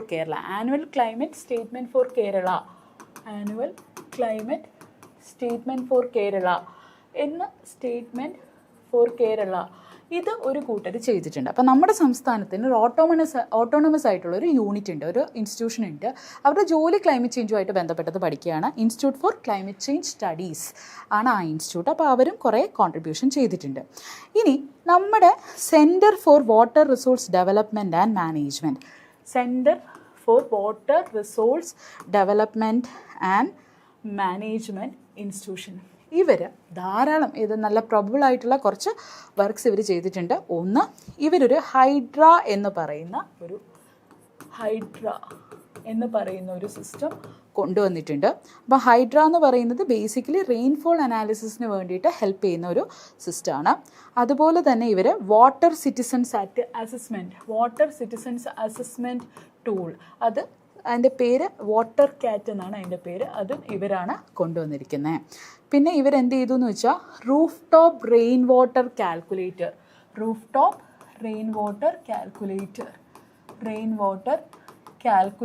ഇവർ കൊണ്ടുവന്നിട്ടുണ്ട്. അപ്പോൾ അതൊരു ഇമ്പോർട്ടൻ്റ് ആയിട്ടുള്ളൊരു കാര്യമാണ്. നമ്മുടെ centre for water research development and management ഹൈഡ്ര, വാട്ടർ കാറ്റ്, roof top rain water calculator കൊണ്ടുവന്നു. അപ്പോൾ അതിന് വേണ്ടിയിട്ട് കോപ്പിറൈറ്റും മറ്റും അവർ എടുത്തിട്ടുണ്ടായിരുന്നു. അത് ഓർമ്മിക്കുക. അപ്പം ഇതെല്ലാം വളരെ ഇമ്പോർട്ടൻ്റ് ആയിട്ടുള്ള പ്രോമിനൻ്റ് ആയിട്ടുള്ളൊരു കാര്യമാണ്. അതുപോലെ ശ്രേഷ്ഠ എന്ന് പറയുന്ന അപ്പോൾ എന്താണ് ഈ ശ്രേഷ്ഠ എന്ന് പറയുന്നത്? ശ്രേഷ്ഠ ഈ state higher research centre of excellence in science and technology applications ആണ്. അപ്പോൾ ഇവർ കൂടുതലായിട്ട് സെൻറ്റേഴ്സ് ഓഫ് എക്സലൻസ് ഓരോരോ എമർജിങ് ടെക്നോളജീസിലും മറ്റും സ്റ്റാർട്ട് ചെയ്യുന്നുണ്ട്. ശ്രേഷ്ഠ സെൻറ്റേഴ്സ് ഓഫ് എക്സലൻസ് എമർജിങ് ആയിട്ടുള്ള പല ആസ്പെക്റ്റിലും, for example nano technology, climate change, viral research, biotechnology, robotics and artificial ഇൻ്റലിജൻസിലെല്ലാം സെൻറ്റേഴ്സ് ഓഫ് എക്സലൻസ് ശ്രേഷ്ഠ സ്റ്റാർട്ട് ചെയ്യുന്നുണ്ട്. പിന്നെ ക്രിസ്റ്റൽ എന്ന് പറയുന്ന ഒരു പ്രോഗ്രാമുണ്ട്. ക്രിസ്റ്റൽ എന്ന് പറയുന്ന പ്രോഗ്രാമിൻ്റെ പ്രത്യേകത എന്ന് പറഞ്ഞു കഴിഞ്ഞാൽ വളരെ ചെറുപ്പത്തിൽ തന്നെ കുട്ടികളുടെ കഴിവ് മനസ്സിലാക്കിയിട്ട് അവരെ ഐഡൻറ്റിഫൈ ചെയ്തിട്ട് പ്രോപ്പറായിട്ട് അത് നർച്ചർ ചെയ്ത് കൊണ്ടുവരുന്ന ഒരു സ്കീമാണ് എന്തെന്ന് പറയുന്നത് ക്രിസ്റ്റൽ എന്ന് പറയുന്ന ഒരു സ്കീമുണ്ട്. അതും വളരെ ഇമ്പോർട്ടൻ്റ് ആയിട്ടുള്ളൊരു സ്കീമാണ്. അതുപോലെ തന്നെ നമ്മുടെ ഇപ്പോൾ റൂറൽ ടെക്നോളജി പ്രോഗ്രാം എന്ന് പറയുന്ന ഒരു പ്രോഗ്രാമുണ്ട്. അപ്പോൾ എന്താണ് ഈ റൂറൽ ടെക്നോളജി പ്രോഗ്രാം എന്ന് പറഞ്ഞാൽ ബേസിക്കലി പുതുതായിട്ട് ഐഡിയാസ് ഉള്ളവർ ഈ റൂറൽ ഏരിയാസും അങ്ങനെയുള്ള അതിൽ നിന്നുള്ള ഗ്രാസ് റൂട്ടായിട്ടുള്ള ഇന്നോവേഷൻസിനെയും മറ്റും പ്രൊമോട്ട് ചെയ്യുന്നതാണ് റൂറൽ ടെക്നോളജി പ്ലാറ്റ്ഫോംസ് എന്ന് പറയുന്നത്.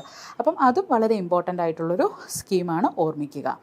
ഇതോടുകൂടി നമ്മൾ ഇന്നത്തെ ഈ സെക്ഷൻ കൺക്ലൂഡ് ചെയ്യുകയാണ്. All the very best for the upcoming mains. അപ്പോൾ ഇതിൻ്റെ അകത്ത് ധാരാളം ഞാൻ പറഞ്ഞതുപോലെ Kerala economic review happens to be a very good source for your preparation. Just go through the schemes and just go through the tables and diagrams. That is more than enough. A fast reading will do the magic. So all the very best for the mains examination.